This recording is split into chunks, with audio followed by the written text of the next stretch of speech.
Carlos Pérez, ministro de Hidrocarburos, buen día, bienvenido a Contacto Directo. Alfredo, buenos días, un gusto estar aquí.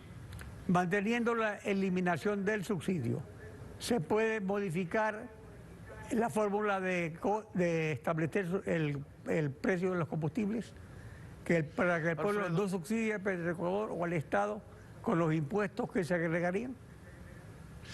Alfredo, la fórmula que se ha previsto en este decreto es una fórmula de recuperación de costos. Nosotros lo que hacemos es sumar los costos operativos de Petroecuador más los combustibles que se importen para hacer las mezclas, y ese es el costo en terminal. No hay ningún tipo de margen por parte de Petroecuador, a pesar de que lo podríamos hacer, no hay ningún margen por parte de Petroecuador.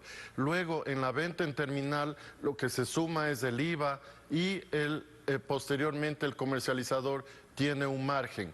Esa es la fórmula, es muy sencilla, no hay ningún otro tipo de impuestos que no sea el IVA, que es un impuesto que por ley se requiere. Este momento nosotros tenemos abierta la importación para que cualquier privado lo pueda hacer.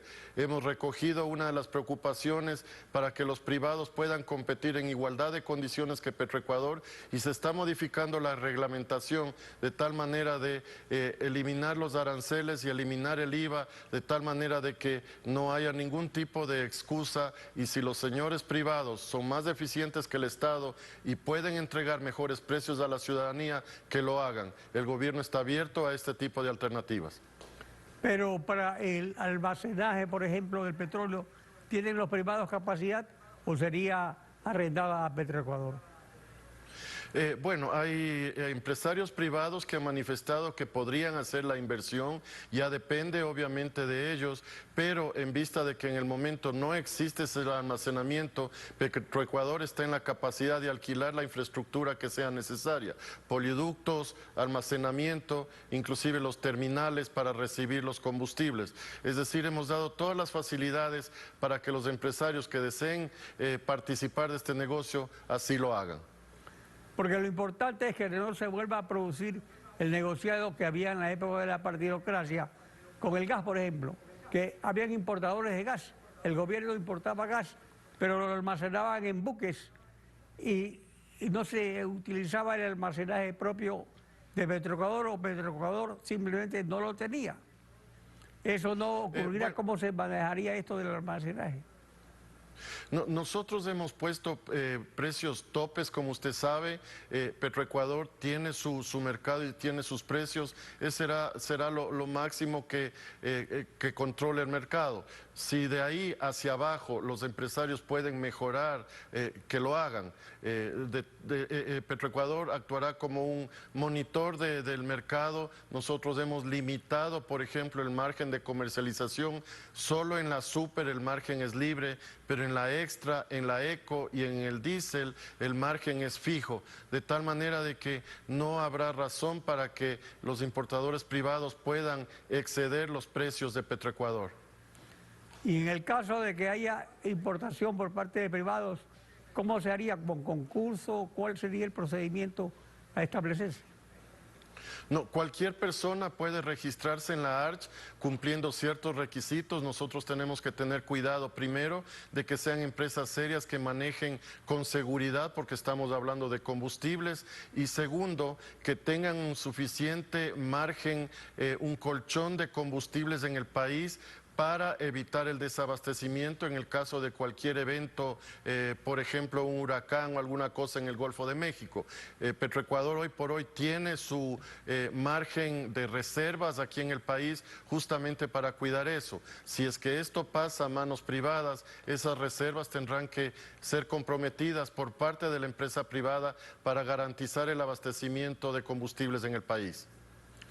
Y otra cosa es que normalmente los derivados de los combustibles son adquiridos por Petroecuador mediante concursos internacionales, y entonces en este caso estos importadores deberían ser los mismos productores o serían intermediarios, porque tampoco se puede utilizar eso, porque en ese caso también se encarecerían los costos.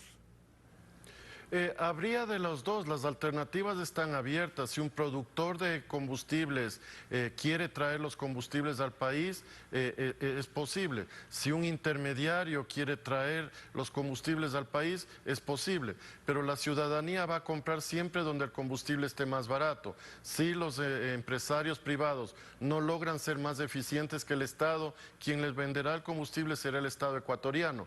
Ese es el análisis de mercado que los importadores tendrán que hacer y ver si ellos logran obtener mejores precios que el Estado ecuatoriano, como han dicho algunas personas, entonces que lo hagan. El gobierno ha abierto las puertas a esto y si eso beneficia a los consumidores, que así sea. Estamos buscando siempre el beneficio para los usuarios, para los ciudadanos que consumen los combustibles.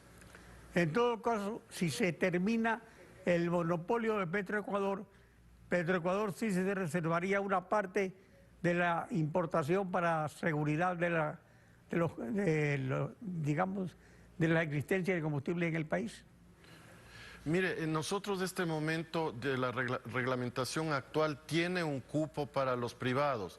Vamos inclusive a eliminar ese cupo en los próximos días, de tal manera de que tiene que haber un compromiso y no es cuestión de que yo pido, me comprometo y posteriormente me bajo del carro. Tendrán que responder por eso los privados para mantener abastecido el país. Petroecuador seguirá importando lo que necesite para completar la demanda nacional, pero si esa demanda es cubierta por todos los privados, Petroecuador ya no tendrá la necesidad de importar. Pasando a otro tema, los pozos petroleros han sido tomados, no funcionó la vigilancia del ejército. ¿Cuál es la situación actual de la producción petrolera? Sí, se tomaron ayer 3 campos en el oriente ecuatoriano, principalmente Sacha y Auca.